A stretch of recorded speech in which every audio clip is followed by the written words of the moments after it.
August 5th, 1966. Beijing Normal University Girls High School. A woman named Bian Zhongyuan is being beaten to death with wooden clubs spiked with nails. Her killers weren't hardened criminals. They were her students. Elite, well, educated girls from the finest families in the country. Within weeks, the entire nation would follow. This is the mystery that haunts us. How does a good person become a monster in the span of a single afternoon? This is Psyche of Power.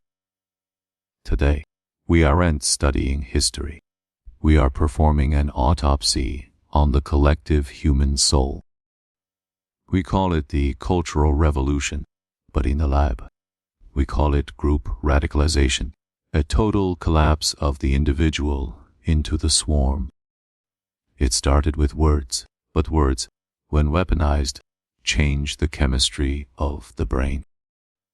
To understand the slaughter, we have to look past the politics. We have to look at the hardcore psychology of the kill. Welcome to Act I, the incubation of the swarm. Humans are social animals. Our greatest fear isn't death, it's ostracization, being out of the tribe. In 1966, the tribe was redefined. You were either a revolutionary or a class enemy. There was no middle ground. This is the deindividuation effect. When you join a mob, your self dies. Your frontal lobe, the part that says, maybe I shouldn't hit this person, goes dark. The philosopher Rene Girard called this mimetic desire. We don't want what we need. We want what others want. If the person next to you is screaming at the teacher, you feel a neurological itch to scream louder. It's a race to the bottom of the soul. It's about status games. In a world where everyone is equal, the only way to gain status is to be the most radical. The reversal of power is a potent drug. The dopamine hit of seeing your superior grovel is more addictive than any narcotic. Think of Lucifer, Sheriff's Robber's Tave experiment. He took normal kids at a summer camp and turned them into warring tribes just by giving them different names. Now imagine that experiment scaled to 800 million people. The in-group wasn't just a camp team. It was the people. The out-group was the demons. When you label someone a demon, the brain stops processing their pain. This is moral disengagement. Empathy is a circuit. It can be switched off with the right rhetoric. But here is the first reversal. The violence wasn't forced from the top down. It was crowdsourced. The leaders didn't have to tell them who to kill.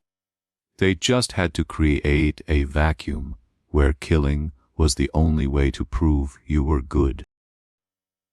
This is the narcissism of the small difference. The more similar we are, the more we hate the person who is 1% different. Act II, the feedback loop of terror. By 1967, the frenzy was a self-sustaining machine. This was the risky shift phenomenon in action. In social psychology, risky shift occurs when a group makes decisions that are far more extreme than any individual would make alone. Alone, you might steal a book. In a group, you'll burn the library. Why? Because the group provides diffusion of responsibility. I didn't kill him. We did. And if we did it, then no one is a murderer. This is the banality of evil, but with a twist. It wasn't bureaucratic. It was ecstatic. People were having fun. That's the hard truth history books hide. Destruction is a release. It's a high. Neurologically, punishing a traitor triggers the same reward centers in the brain as eating sugar or having sex. This led to the ultimate betrayal of the family. Children denounced parents, wives denounced husbands. Why would a child kill their father? Because the group had replaced the father. The state was the only parent left. This is social contagion. Like a virus, an emotion can sweep through a population before the intellect can even react. It became a theater of the absurd. If you didn't dance, you were dead.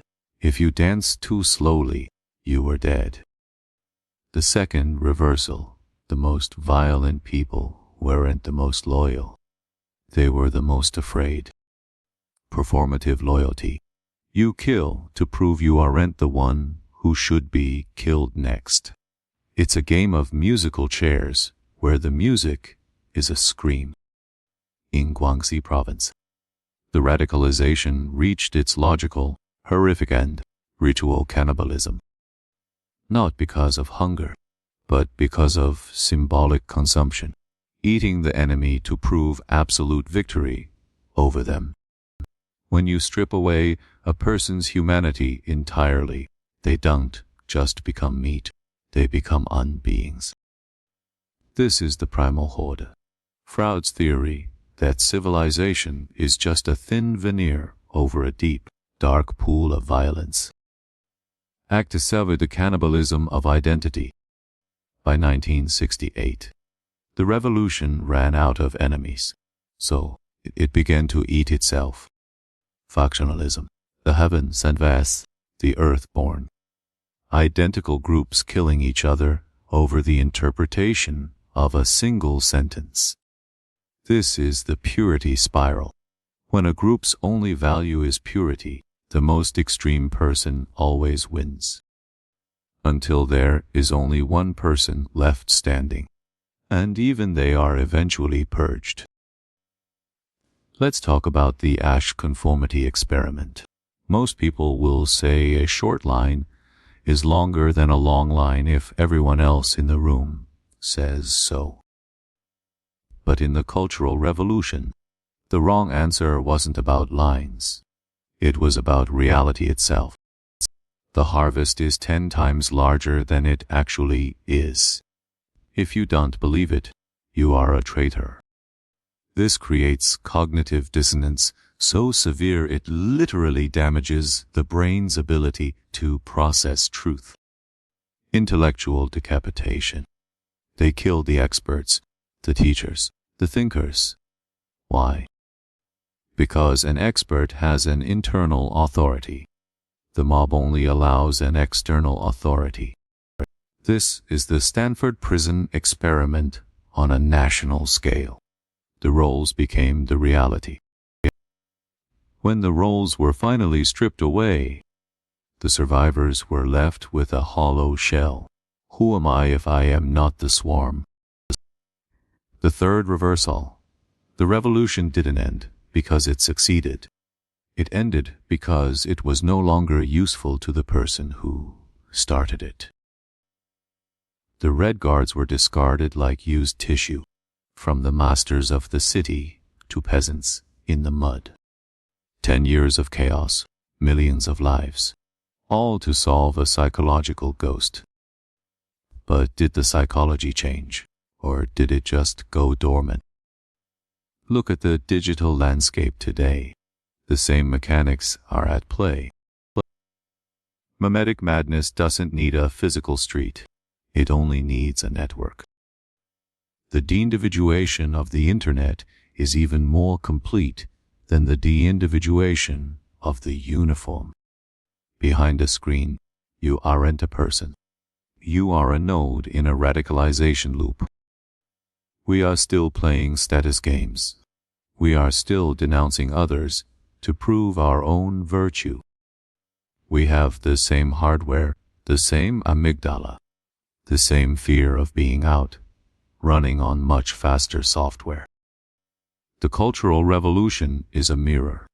It shows us what happens when groupthink becomes the only law of the land. We think we are more evolved, But evolution takes millions of years.